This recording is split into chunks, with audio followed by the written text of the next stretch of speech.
మేమంతా తెలుగుదేశం పార్టీ కోసం కష్టపడుతున్నాం, తెలుగుదేశం పార్టీలో కీలకంగా ఉన్నాం, కష్టపడుతున్నాం. ఇప్పటికీ మీరు ఏ విధంగా విమర్శిస్తారు?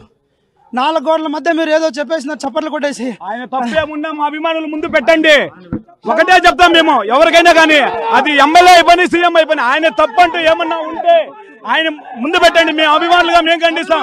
ఆయన పని చేసుకుంటే ఆయన పోతున్నప్పుడు ఎవరు వ్యక్తిగతంగా కానీ ఏ విధంగా కానీ ఎన్టీఆర్ ఎవరి జోలికి వెళ్ళట్లేదు. ఆయన పరంగా అభిమానం చెప్పాలి అంతే. మా డిమాండ్ ఏమంటే మేము చెప్తున్నాము, ఏం చెప్తున్నాము, 2 రోజులు టైం కూడా ఇచ్చినాం. మీరు ఏం మాట్లాడినారు ఏమో, మాకు అవన్నీ అనవసరం. అభిమానులు ముందు వచ్చి మీ ప్రెస్ మీట్ పెట్టి క్షమాపణ చెప్తే మా అభిమానులు కానీ బయట ఉన్న వాళ్ళు కానీ అందరూ క్షమించి మిమ్మల్ని వదిలేస్తారు.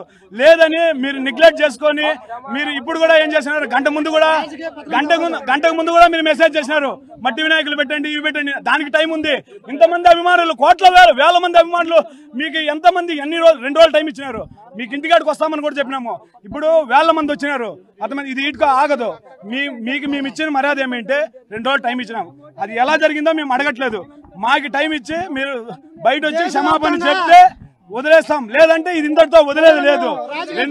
రాజకీయ పతనం జరుగుతుంది. మేము టీడీపీ